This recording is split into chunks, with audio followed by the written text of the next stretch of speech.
ہفتہ وار بنیادوں پر مہنگائی میں 1% کی کمی ہو گئی۔ ملک میں مہنگائی کی مجموعی سالانہ شرح 24.37% پر آ گئی۔ ادارہ شماریات نے مہنگائی سے متعلق ہفتہ وار رپورٹ جاری کر دی ہے۔ مزید جانتے ہیں ڈان نیوز کے نمائندے طاہر شیرانی سے۔ جی طاہر، اپڈیٹ کیجیے گا۔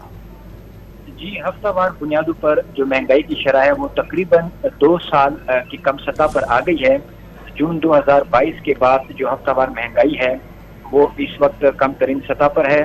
ادارہ شماریات کے مطابق ہفتہ وار بنیادوں پر مہنگائی میں 1% کی کمی ہوئی ہے، جس کے بعد ملک میں جو مہنگائی کی مجموعی سالانہ شرح ہے وہ 24.37% پر آ گئی ہے۔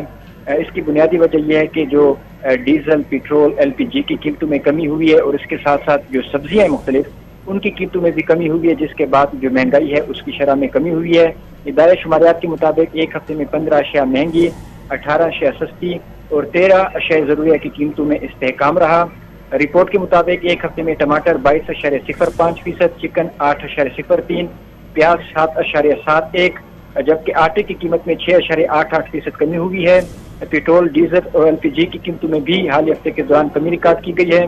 تاہم حالیہ ہفتے آلو 6.06، لہسن 0.85 اور مٹن 0.65% مہنگا ہوا اور انڈے، بیف اور سگریٹ کی قیمتوں میں بھی اضافہ ریکارڈ کیا گیا۔ جی، بہت شکریہ طاہر شیرانی اپڈیٹ کرنے کے لیے۔